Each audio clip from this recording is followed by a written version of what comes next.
شروع اللہ کے نام سے جو بڑا مہربان نہایت ہی رحم والا ہے۔ السلام علیکم ورحمۃ اللہ۔ محترم دوستو اور سننے والی دینی ماؤں اور بہنوں، آج ہم تاتار کے فتنے اور خواجہ فرید الدین عطار اور شیخ احمد دربندی رحمۃ اللہ علیہ کی کرامت کا قصہ سنیں گے۔ تاتار کے فتنے سے دنیا میں کون واقف نہیں ہوگا۔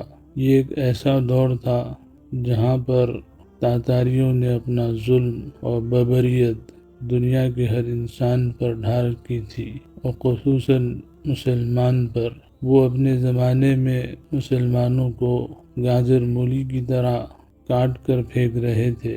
اسی دور میں جب تاتار اپنے فتنہ عروج پر تھا اور وہ خواجہ فرید الدین عطار رحمۃ اللہ علیہ جس شہر میں رہا کرتے تھے وہاں پہنچے تو ان کو اطلاع ملی کہ تاتاری شہر پر حملہ کرنے والے ہیں، تو انہوں نے اٹھ کر حق تعالی شانہ سے دعا مانگی کہ اے اللہ ہمیں اس فتنے سے محفوظ فرما۔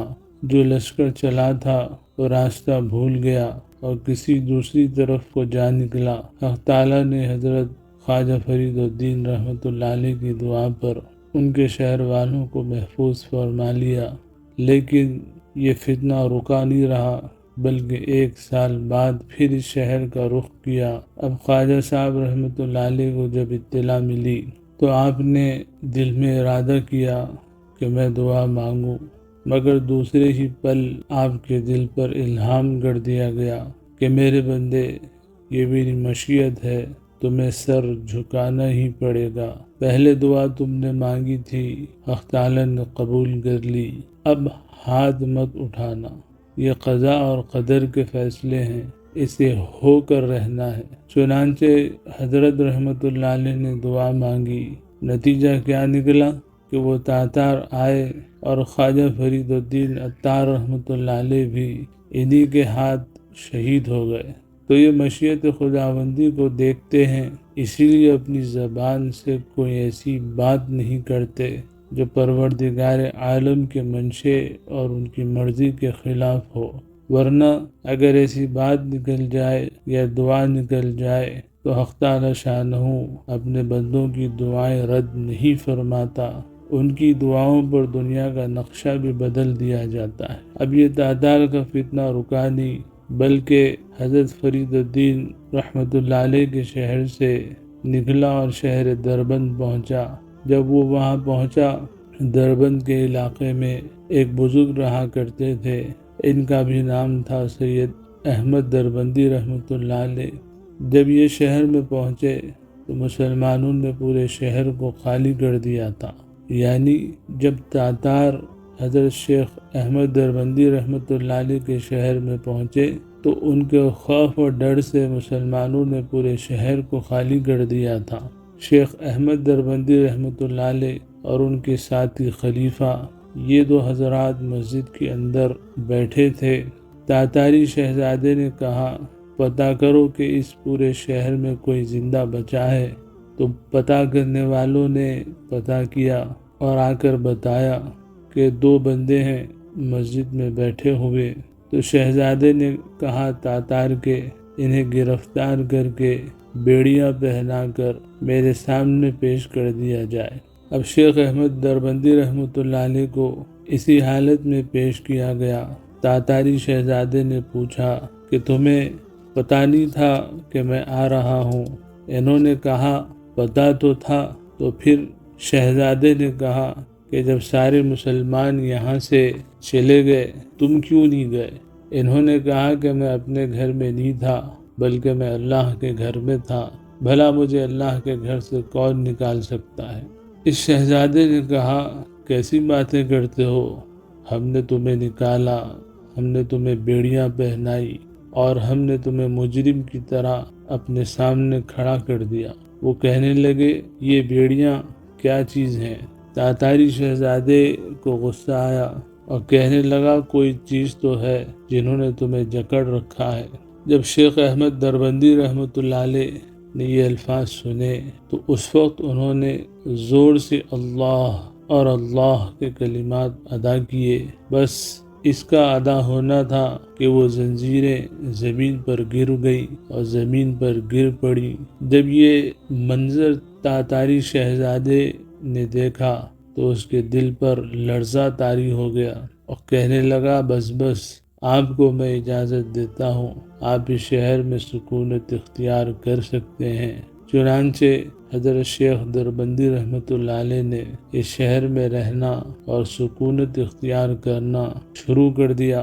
تاتاری شہزادہ چپ کے اپنے قوم سے چھپ کے خفیہ طور پر حضرت رحمۃ اللہ علیہ سے ملنے کے لیے آیا کرتا تھا۔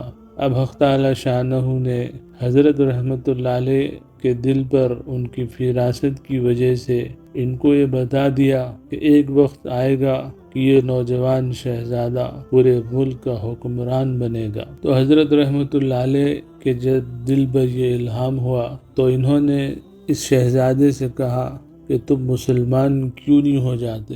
اس شہزادے نے کہا، میں مسلمان ہو تو جاتا ہوں، یا آپ سمجھیے ہو گیا ہوں، لیکن میں اظہار نہیں کر سکتا کیونکہ مجھے اس جرم کی وجہ سے مار دیا جائے گا۔ انہوں نے کہا کہ اس وقت تو اظہار کر دینا، جس دن حق تعالی شانہ تمہیں ساری حکومت کا بادشاہ بنا دیں گے۔ جب یہ شہزادے نے حضرت کی بات سنی تو حیرت میں پڑ گیا اور کہنے لگا کہ کیا واقعی میں ایسا ہوگا؟ کیا مجھے یہ سلطنت اور حکومت ملے گی؟ حضرت رحمۃ اللہ علیہ نے فرمایا کہ ہاں، میرے باطن کا نور یہ بتاتا ہے تجھے حق تعالی شانہ حکومت ضرور دیں گے۔ اس نے کہا کہ بس پھر کیا ہی اچھا ہوگا، جس دن مجھے حکومت ملے گی میں اسی دن اپنے اسلام کا اعلان کر دوں گا۔ وقت آیا اور گیا، وقت کا سفر چلا اور ختم ہوا۔ ایسے میں 30 سال گزر گئے۔ 30 سال کے بعد اس شہزادے کو حکومت ملی اور اس نے اسلام قبول کرنے کا اعلان کیا